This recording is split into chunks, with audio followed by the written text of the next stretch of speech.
So, hi everybody and welcome back to the Unreal Engine 5 tutorial series for absolute beginners. This is video 68, and in this video we are adding skills to our player character.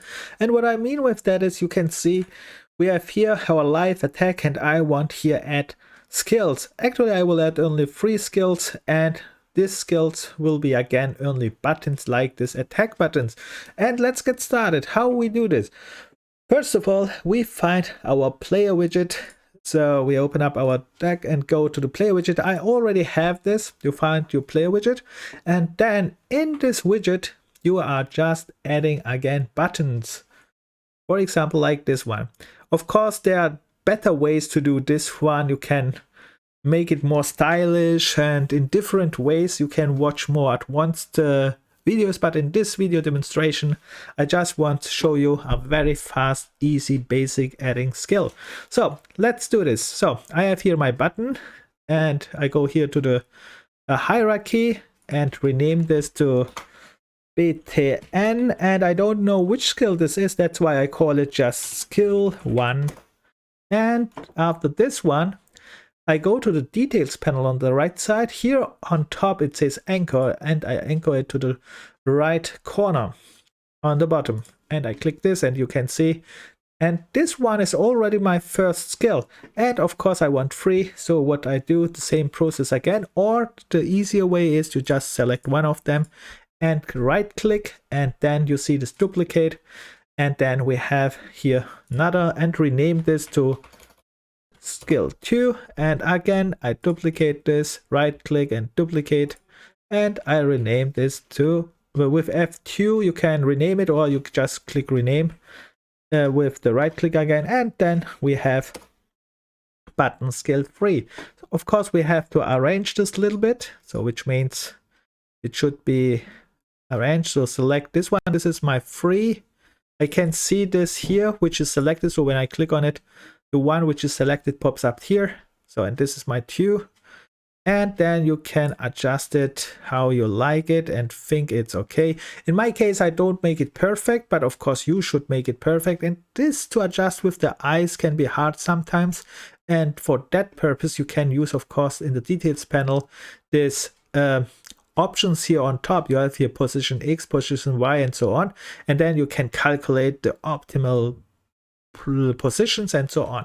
Yeah, that said, we have already 3 skills. Actually these are only 3 buttons, but we have to do a little bit more. I select the first one, I go to the right side to the details panel, and this one we know already. In style we have again these 3 options. Of course you can use all the other ones too, but I show you again the 3 options we have here: normal, hovered, and pressed.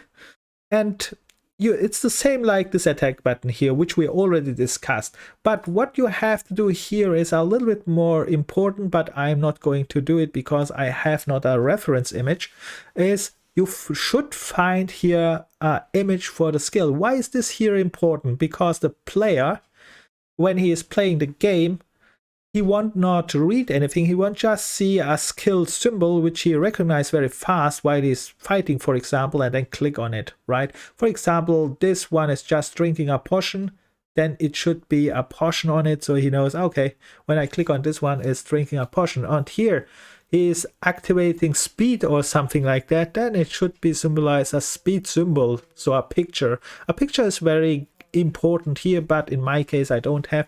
That's why I'm using again a color, and I set this color very fast here. One is blue, the other is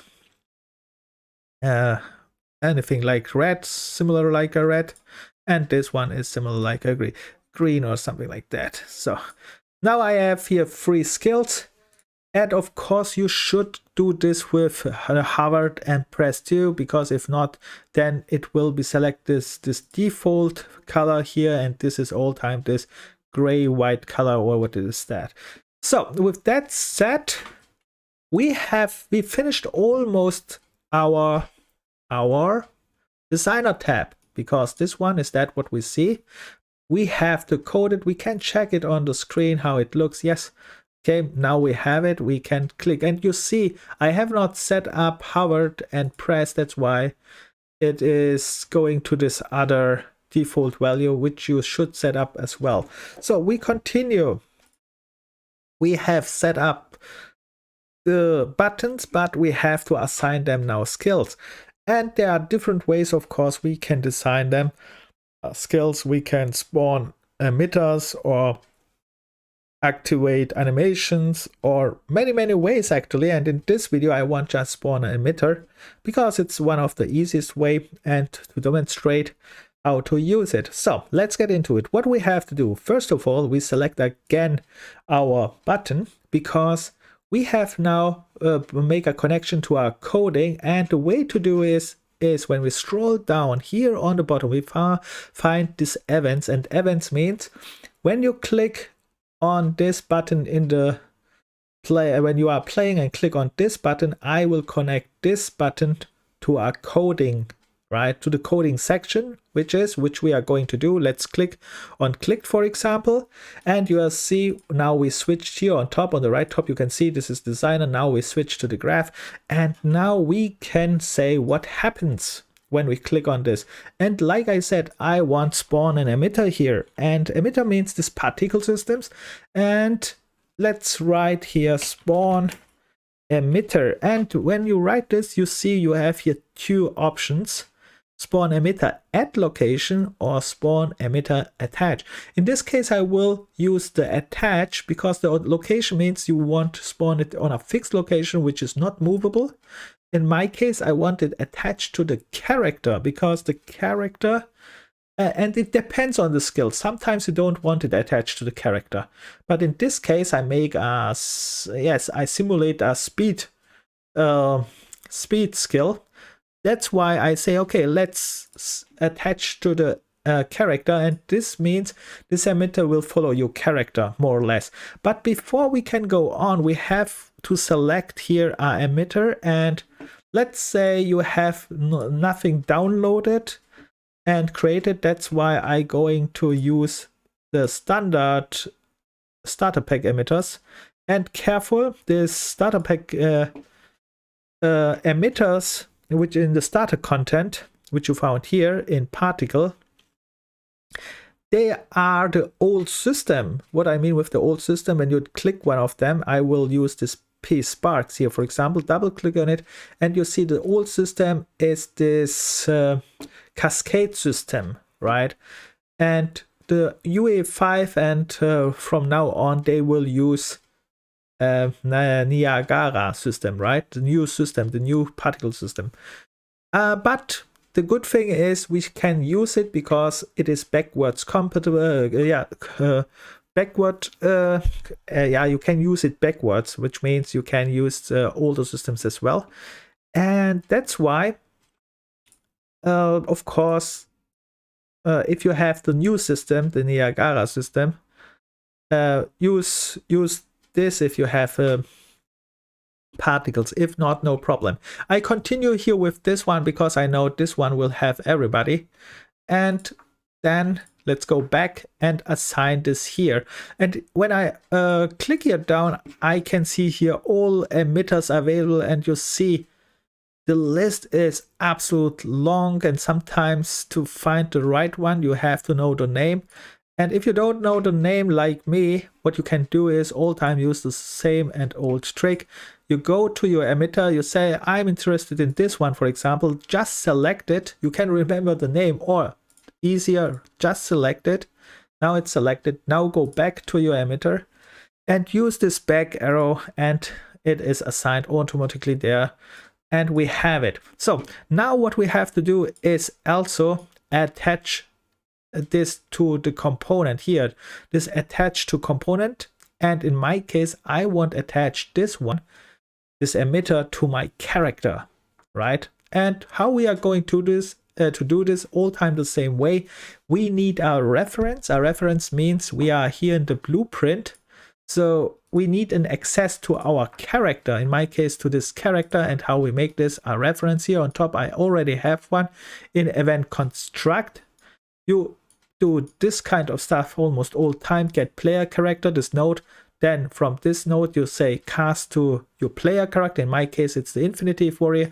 And then after you have this part, you go here to this little knot, right click it, and then you say promote to variable, and then this variable is then on the right side and you can use it. So you have now access to this character. Of course, you have to use this node all time. In my case, I want now, here's my infinitive warrior, and I have to choose which component I want attach this emitter. And in my case, I say I want attach it to the mesh here. And the mesh is very special because the mesh has later also bones. That comes very handy. And I show you why. So first of all, how we are attaching, first of all, how we get this mesh. And like I said, we use this reference, which we created here on top. I just get it from here. We created here. We get the variable. I use this variable. And then from there, now I have access to my character, my player character. I drag out and I need this component and I write mesh. And there are many different kind of options, but you will find it anywhere down where it says, for example, get mesh, and you see this blue sign here is a component symbol. That's also very helpful sometimes. And now I have the mesh, and now I can connect it to the attached component, because this mesh, when we watch it, this list here are components, right? Because it says here components, and you can of course add more components here and attach it to other components as well, just in case. But I use the mesh here because I want actually use not only the mesh, I want use actually a special place in his mesh, because this mesh got also a skeletal bone. Right? What I mean with that, let's select this mesh here. Let's go here to the right side. And when we go to mesh, we see this mesh is actually a skeletal mesh. And when I click on this magnitude side, it jumps to my skeletal mesh. And if I open this one up, I have not only the mesh here, which is the visual presentation of the mesh, I have also access to the skeleton tree here, to the skeleton normally. And that's very nice. Why is that so? Let me show you.